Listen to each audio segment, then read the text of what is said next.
Shalom Bapak Ibu yang terkasih dalam nama Tuhan kita Yesus Kristus.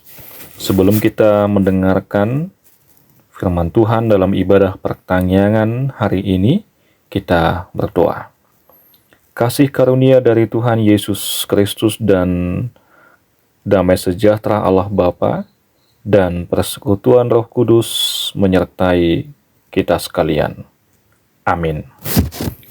Bapak Ibu yang terkasih, yang menjadi firman Tuhan dalam ibadah pertanyaan kita, tertulis dalam Injil Markus 9, ayat 38 hingga ayat yang ke-50.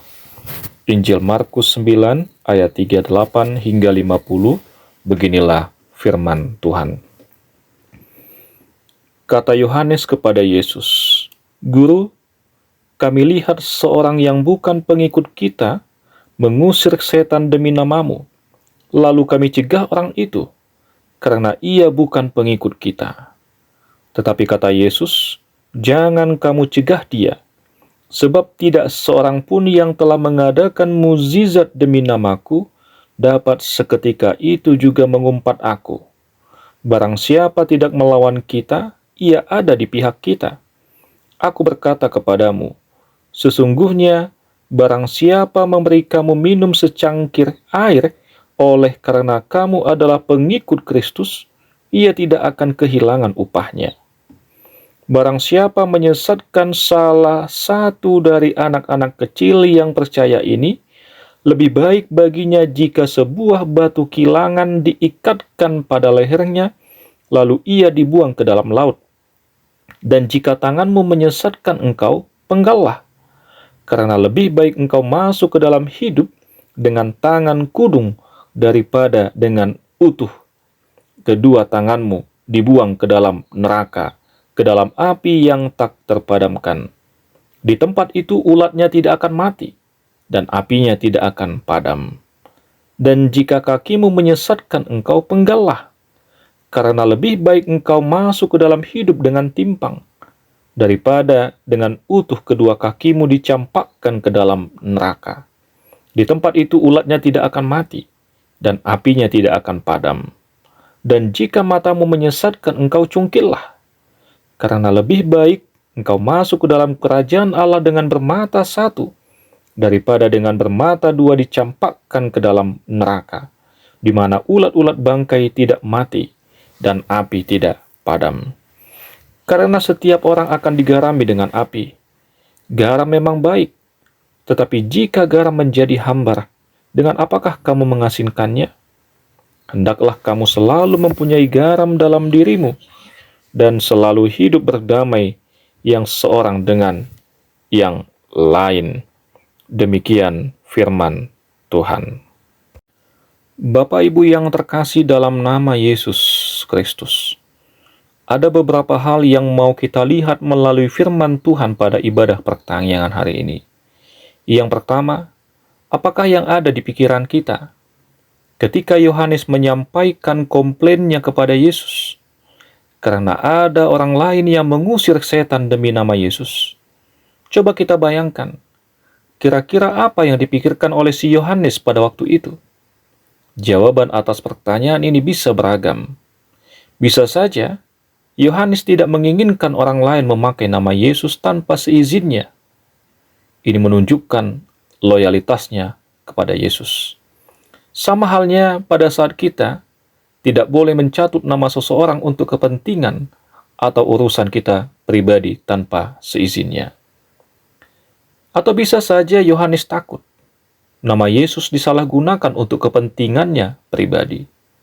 Atau bisa juga Yohanes cemburu, karena yang mengusir ini bukanlah bagian dari pengikut Yesus. Cemburu karena takut disaingi, takut kalah popularitas, sehingga menyebabkan menurunnya jumlah orang yang akan mengikuti Yesus. Apapun yang menjadi motivasi atau yang melatar belakangi penolakan atau komplain yang disampaikan oleh Yohanes tadi, ternyata sikap yang ditunjukkan oleh Yesus berbeda seperti yang diharapkan oleh Yohanes.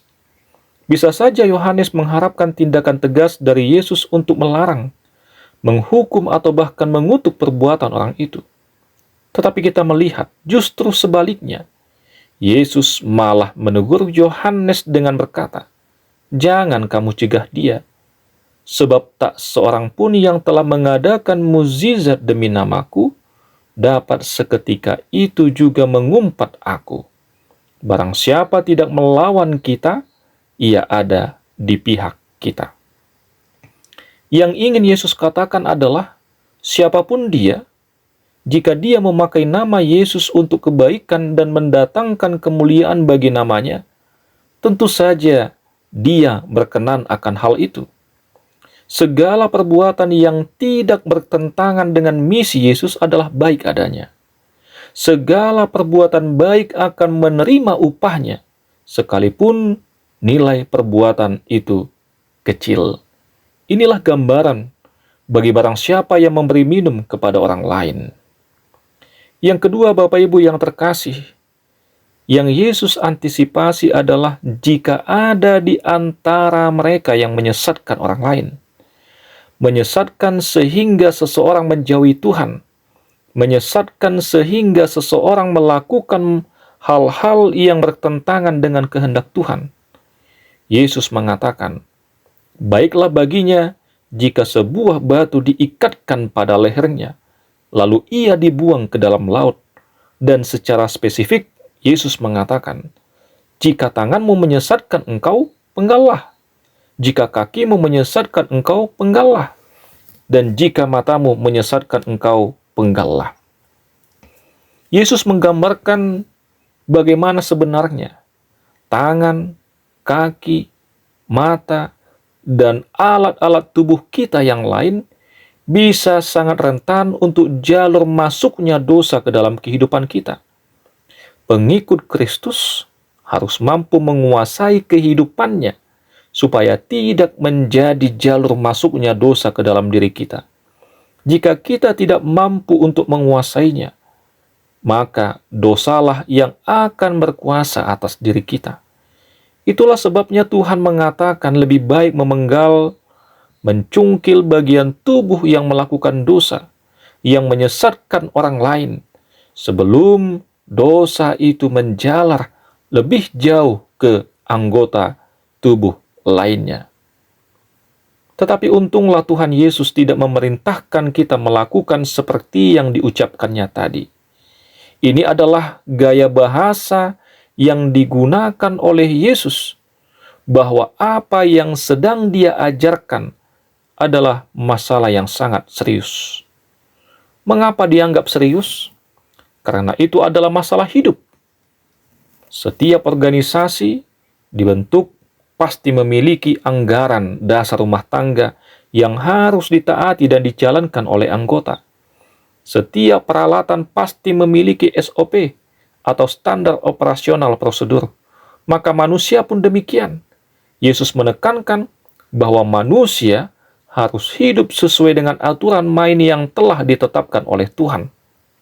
Jika tidak, maka akan ada konsekuensi yang akan kita terima. Tuhan menciptakan kita bukan asal-asalan. Manusia harus menghargai kehidupan yang telah diberikan oleh Tuhan. Tidak asal hidup dengan sesuka hati, tanpa mau diarahkan dan dituntun oleh Tuhan.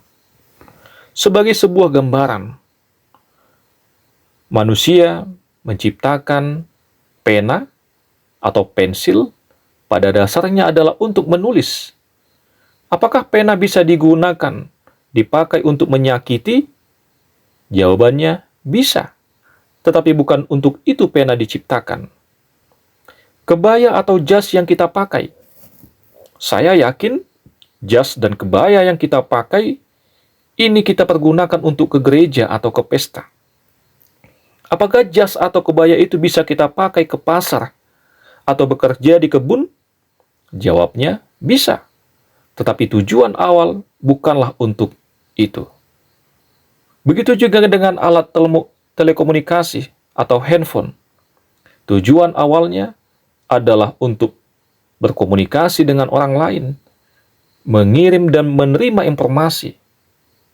Tetapi apakah bisa handphone kita pergunakan untuk melempar orang lain? Bisa. Tetapi bukan itu tujuan awal diciptakannya handphone. Seperti itulah halnya dengan tangan, kaki, mata, dan lain sebagainya. Tuhan menciptakan alat-alat tubuh kita, organ-organ tubuh kita untuk memuji dan memuliakan namanya. Itulah sebabnya Bapak Ibu yang terkasih, Yesus menggambarkan pengikutnya hendaklah bisa hidup seperti garam yang memiliki manfaat, yang berdampak bagi kehidupan dan di tengah-tengah persekutuan.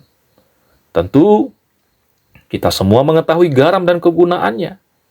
Dalam masakan atau makanan, garam yang sudah dicampurkan tidak akan kelihatan lagi. Walaupun demikian, efek dari garam tersebut akan memberikan rasa nikmat pada makanan yang akan kita makan.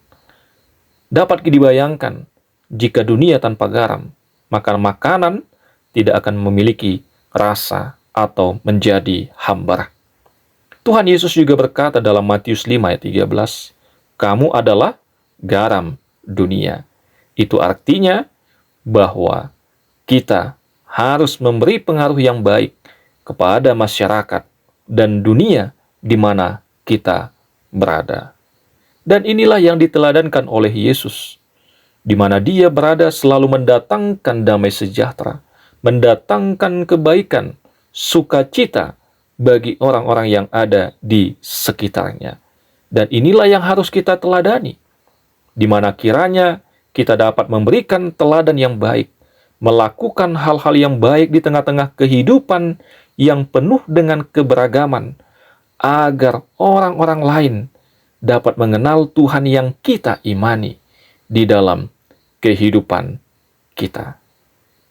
Oleh karena itu, Bapak Ibu yang terkasih, pergunakan hidupmu, pakai hidupmu sesuai dengan kehendak Tuhan untuk mendatangkan sukacita bagi orang yang ada di sekitar kita, mendatangkan damai sejahtera buat orang-orang yang ada di tengah-tengah persekutuan kita masing-masing. Amin. Tuhan memberkati.